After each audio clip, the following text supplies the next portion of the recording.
Hello दोस्तों, आपका बहुत बहुत स्वागत है मेरे यूट्यूब चैनल पर। तो दोस्तों, जैसा कि आप लोग को बता रहे हैं, शिक्षा मित्र निदेशकों को लेकर के दिवाली के मानदेय को लेकर के यहाँ पे जानकारी है। क्या कुछ है सरिए आपको पूरा सब कुछ प्रूफ के साथ लाइव वीडियो दिखाएंगे। एक ये हो कि कम से कम नहीं है, हर व्यक्ति को 20,000 की 25,000 की नौकरी को कम से कम व्यवस्थित सरकार करे तो अपने बच्चों को परिवार को चलाने में कम से कम थोड़ा बहुत सक्षम हो।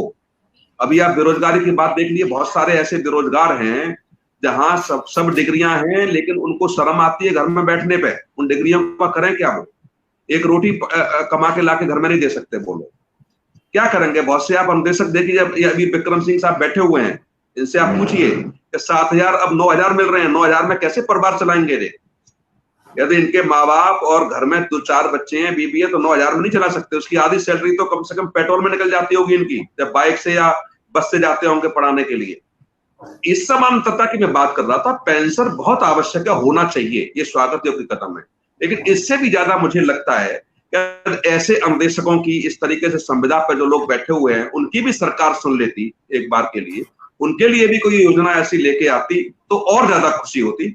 खुशी इस बात की नहीं, भी है कि बिल्कुल पेंशन बहाल हो रही है नहीं, और बिल्कुल अच्छी बात है ये काम सरकार का है। ये सवाल पेंशन के देने से अनुदेशक का संबंध नहीं है, ये सरकार का काम है, बिल्कुल देना चाहिए। मैं भी इसके नहीं पक्ष नहीं में हूँ। विजय बंधु जी, फिर आप गड़बड़ा रहे हैं। उनका सवाल ये है कि नहीं, पेंशन दी जाए, ये स्वागत योग्य कदम है, लेकिन इन संविदा कर्मियों के लिए भी तो दिवाली थी, इनके लिए भी तो कुछ बात होनी चाहिए। मैंने समर्थन किया। मैंने कहा कि ये अनुदेशक को अगर योग्यता पूरी रखते हैं तो उनको आप वेतन कम क्यों दे रहे हैं, सरकार से सवाल होना चाहिए, सरकार को देना चाहिए। मैं उसके पक्ष में हूँ।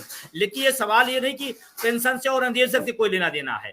हाँ, मेरे मेरे मेरे कहने का सिर्फ इतना मतलब है कि जब पेंशन कर्मचारियों का सवाल आता है तो तमाम सारी चीजें आती हैं, लेकिन मेरा उनसे कोई विरोध नहीं है। लेकिन मेरा एक सवाल ये जरूर है कि 24% पैसा, मैं बड़ी जिम्मेदारी से बात करना चाहता हूँ, सब लोग यहाँ विद्वान लोग बैठे हुए, 10% हमारा, 14% सरकार का पैसा, कर्मचारियों का और सरकार का 24% पैसा एनपीएस में जा रहा है।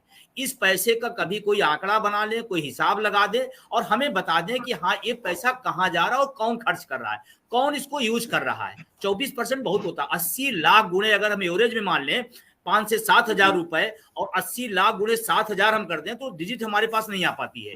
इतना बड़ा पैसा जा रहा है। ये तो एक बना दिया गया कि पेंशन से बाहर आएगी।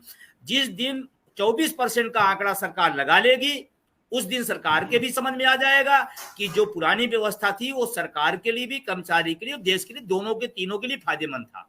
बल्कि एनपीएस न देश के लिए फायदेमंद है, न सरकार के लिए फायदेमंद है, न कर्मचारी के लिए फायदेमंद है।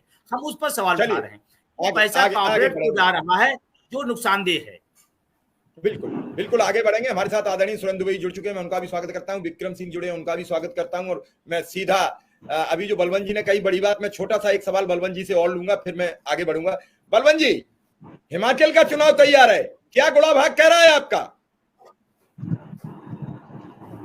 माइक माइक माइक खोलिए, माइक खोलिए। क्या असर पड़ेगा इस पेंशन प्रणाली का? हिमाचल में जब विधानसभा चुनाव की आहट शुरू हुई, उस समय केजरीवाल साहब ने और भगवंत मान साहब ने हिमाचल के बड़े एक साथ मिलकर बड़े रोड शो किए थे। इस बीच बीजेपी ने आम आदमी पार्टी के बहुत से लोगों को तोड़ लिया और जो कई साल से उनके साथ काम कर रहे थे उनको अपने पक्ष में मिला लिया। अभी हिमाचल में कांग्रेस और भाजपा के बीच सीधी टक्कर है। आम आदमी पार्टी विकल्प बनने की कोशिश में है, लेकिन उसको कितनी सफलता मिल पाएगी ये तो मतदान और चुनाव परिणाम के बाद ही पता चलेगा। मैं शिव कुमार जी, थोड़ी सी एक बात, कौशिक साहब जो कह रहे थे कि पंजाब पर या दूसरे राज्यों पर बड़ा कर्ज है, इसमें कोई शक नहीं कि पंजाब पर इस समय 3 लाख करोड़ का कर्ज है। लेकिन जैसी राजनीति चल रही है, एक सांसद, चाहे वो राज्यसभा का मेंबर रहा हो, चाहे एमएलसी रहा हो, चाहे एमएलए रहा हो, चाहे कितनी बार एमएलए रहा हो, सांसद, राज्यसभा सदस्य या एमएलसी रहा, वो उतनी ही पेंशन लेता है। यानी कि बादल साहब को अगर पेंशन देखी जाए तो 4.25 लाख के आसपास पेंशन बनती है उनकी।